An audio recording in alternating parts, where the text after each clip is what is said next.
Hi, my name is Phoebe Klaus. I am an acupuncturist and traditional herbalist with a degree in traditional oriental medicine. Today I would like to talk with you about facial massages.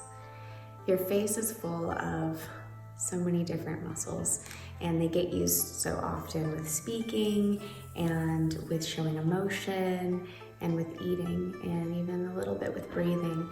So it's really important to make sure that the muscles of our face are staying really supple and not getting tight. So what I do, I grab some oil. I personally use Living Libations rose oil, but I found that jojoba oil or coconut oil, they all work the same. So I put a few pumps into my hands and work that onto my face. I find that it's really important to make sure you get oil all over your face. And you can start with the massages. Areas around your eyes have very thin skin, so you want to be very sensitive in those areas. Anytime that you work on the face, you want to move the muscles out and up.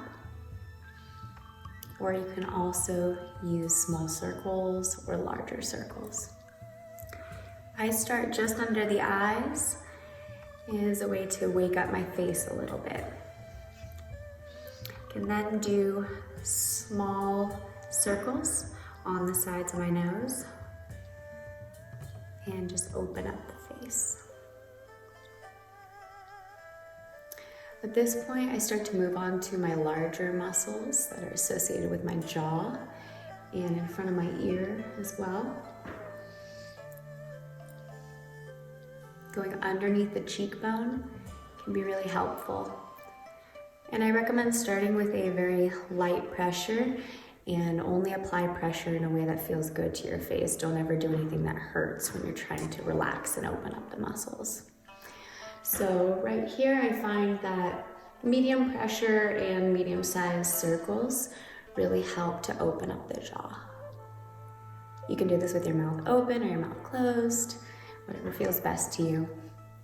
You can then move to the chin, and again doing that motion of pulling away and up, away and up. I'm using about light to medium pressure here. All right, as we work our way back up, the area between your eyebrows can really hold a lot of tension. So it's really important to just kind of work that area, doing gentle strokes with your fingers upwards. Again, pulling the skin very slightly up and out can really help the muscles. It's important to do a little bit of massaging on the eyebrows, as again, this is a place where we hold a lot of tension. Our eyebrows can really tell people a lot about our emotional state, and they react very quickly when we are in an emotional state, so they can hold some of that tension for a while. So then you get to the temples, and when you get there, circles are nice. Don't apply too much pressure. You don't really want to give yourself a headache.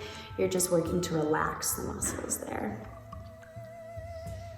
And then up to the forehead, again, up and out. We can do larger circles here.